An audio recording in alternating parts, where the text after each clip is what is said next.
ठीक है, आज क्या डेट हो गई? 12/10/24। ठीक है, डेट की बड़ी अहमियत होती है स्कूल के अंदर। जब आप आते हो ना तो सबसे पहले डेट डे ये डिस्कस करो बच्चों के साथ। अच्छा, मैं आपको बताना चाह रही थी होलिस्टिक एजुकेशन के बारे में। मेरा नाम है मुनीन मुश्ताक, ठीक है। मैं होलिस्टिक एजुकेशन फैसिलिटेटर हूँ, यानी मैं एजुकेशन बच्चों को पढ़ाने के हवाले से और टीचर्स की टीचर्स कैसे पढ़ाएं होलिस्टिकली उसके हवाले से एक फैसिलिटेटर हूँ। मैं जिसको भी ट्रेन करती हूँ और हमारे स्कूल तो चल ही रहा है। तो सबसे पहले मैं आपके साथ पूछना ही चाहूँगी कि आपके साथ कुछ करोगे तक मुझे अंदाजा हो कि आप क्या सोचते हो, ठीक है ना। सबसे पहले आप मुझे ये बताओगे कि एक टीचर क्या होता है। टीचर, ठीक है ना, उस्ताद को क्या कहते हैं? टीचर, एजुकेटर, कुछ लोग उसको कहते हैं मेंटोर, ठीक है ना।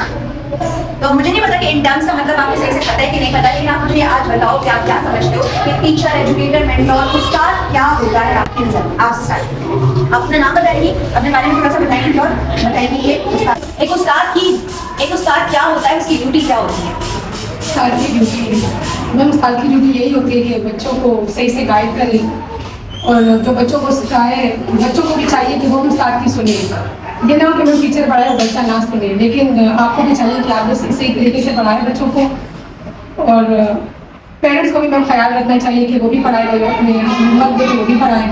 और उस्ताद की यही ड्यूटी है कि बच्चों को सही से पढ़ाए, मेहनत सिखाएं, उनको जो स्कूल के तौर तरीके हैं वही सिखाएं। तो पॉइंट क्या बन रहा है? एक तो उसकी पर्सनालिटी ग्रूमिंग का काम, ये मालूमात भी देनी चाहिए बच्चों को, टू गिव नॉलेज, ठीक है। आपकी नज़र में उस्ताद क्या होता है और उस्ताद का मकसद क्या होना चाहिए? क्यों पढ़ाए सर, क्या मकसद होना चाहिए उस्ताद का? मकसद तो बहुत बड़ा होता है, 5 साल में स्टूडेंट को अच्छा बना जबरदस्त, ठीक है ना। आप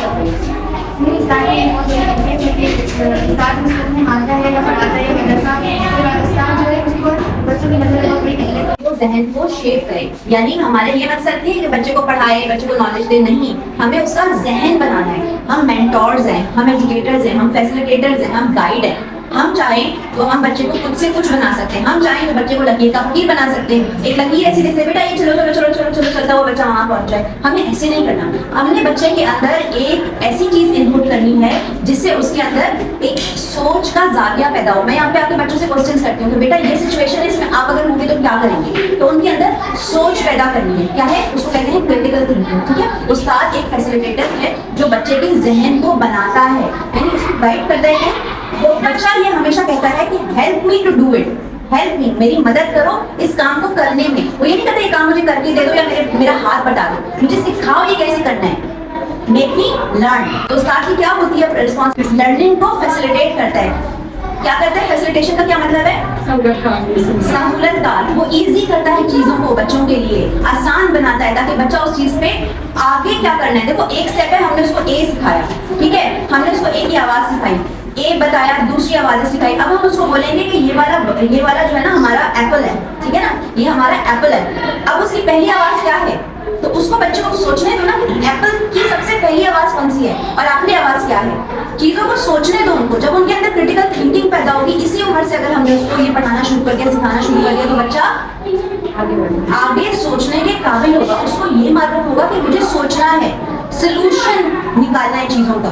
तो वो इसी तरह की छोटी छोटी एक्टिविटी। उस्ताद हमारा क्या होता है कि वो हमारी एक ऐसा सेफ लर्निंग एनवायरनमेंट क्रिएट करता है, एक ऐसा लर्निंग एनवायरनमेंट जहाँ पे बच्चा सुकून से पढ़ सके, उसकी पर्सनालिटी पे कोई बात नहीं करती, तुम ऐसे हो, तुम जहन हो, तुम बदतमीज हो, इस तरह की चीजें बच्चों को बताना बोलना ये बहुत ही ज्यादा अनएथिकल होता है। अनएथिकल क्या होता है? गैर-इखलाकी होता है, बहुत ही बुरी चीज होती है। आप बच्चों को जज करते हो, क्योंकि मेरे पास कुछ ऐसे भी टीचर्स आए जो बच्चों को ऐसे मारते थे कि उनकी नींद पड़ जाते थे और उनको जज करते थे, क्रिटिसाइज करते थे। इस तरह करके पढ़ाओगे, इस तरह के एनवायरनमेंट में तो बच्चा कैसे पढ़ेगा? उस्ताद की पर्सनालिटी के हवाले से हमने उस्ताद की ग्रूमिंग के हवाले से बात की, ठीक है, कि हमने अपनी तरफ से निकाला कि एक उस्ताद को होना कैसे चाहिए। अब मैं आ जाती हूँ होलिस्टिक की तरफ। कैसे करना है बच्चों को, कैसे एक बच्चा होता है ना, और वो थोड़ा डल होता है, अब उसको ऐसे ही छोड़ देते कि मैं कुछ नहीं आता तो छोड़ दो, कुछ नहीं कर सकते। तो वो बच्चा यही सोचता है ना कि जब ये बोल रही, घर वाले भी ये बोल रहे, तो वो बच्चा वही रह जाता है। जो बच्चा डर होता है हमें चाहिए कि उसके साथ ज्यादा करे, ये नहीं कि उसको वही छोड़ दे। तो तुम्हें कुछ नहीं आता, तो उसको सिखाना चाहिए, पढ़ाना चाहिए। अब वो करेंगे तो आगे बढ़े, पढ़ाना चाहिए। अब बात टीचर होती है ना, खड़ी हो रेडी कर ये तो उसको नहीं आ रही, तो सिखाना चाहिए कि कौन सा रंग कैसे पढ़े। तो मैं क्या था तो मैं ऐसे ही मैं जब ये करो वो करो बच्चा सब बिना वैसे ही बच जाता है सोच के वो वैसे ही बच जाता है मैंने तो कुछ करना ही नहीं है मेरे कुछ कोई नहीं है आगे बच्चे होते हैं हाँ शाबाश आपने अगर उस बच्चे को थोड़ा सा वो करेंगे हाँ शाबाश आप कोशिश अच्छी कर रहे हैं आप पढ़ रहे हैं तो बच्चे कल को और कोशिश करेगा कि टीचर ने मुझे आज अच्छा बताया कि अच्छा पढ़े तो आज देख जो और कोशिश करूँ इस तरह कर जल्दी वो बच्चा सही हो सकता है अगर तो क्या करते उसी वहीं छोड़ दे the example of emotional personality building. Emotionally हमने कैसे उसको सपोर्ट किया, इमोशनली हमने उसको कैसे लिफ्ट किया, एक बच्चा जो कॉम्प्लेक्स में जा रहा है उसको कैसे हमने इमोशनली सपोर्ट करके हमने उसको जीरो से हीरो बना दिया।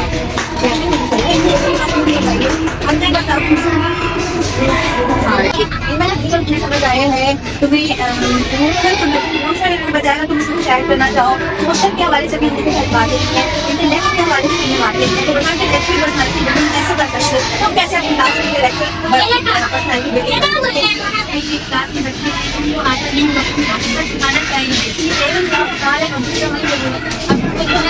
सिखाना चाहिए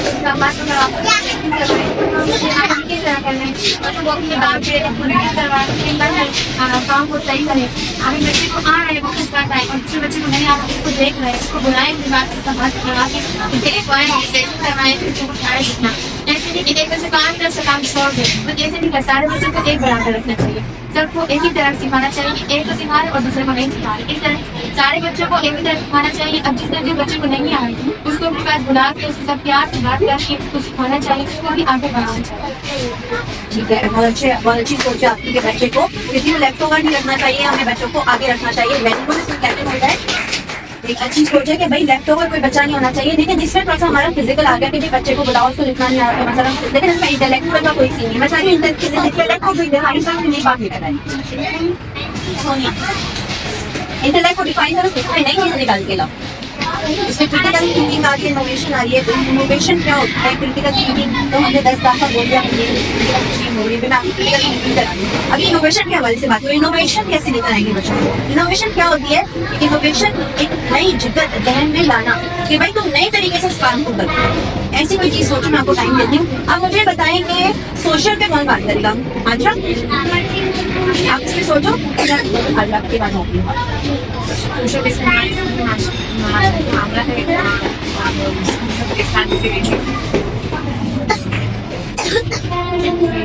सही बोल रही हो बिल्कुल ठीक बोल रही हो सोशलिस्ट सोसाइटी हम सब मुझे छोड़कर जितने भी मेरे आसपास लोग हैं वो मेरी सोसाइटी में इंक्लूड हो गए इसमें मेरे पेरेंट्स आ गए इसमें मेरे रिश्तेदार आ गए ये सारी सोसाइटी अब हम क्लासरूम पे सुपर के क्लासरूम पे आ गए ठीक है क्लासरूम में आ गए अब बता मुझे एक सोशल डेवलपमेंट तो क्लासरूम के अंदर कैसे करेंगे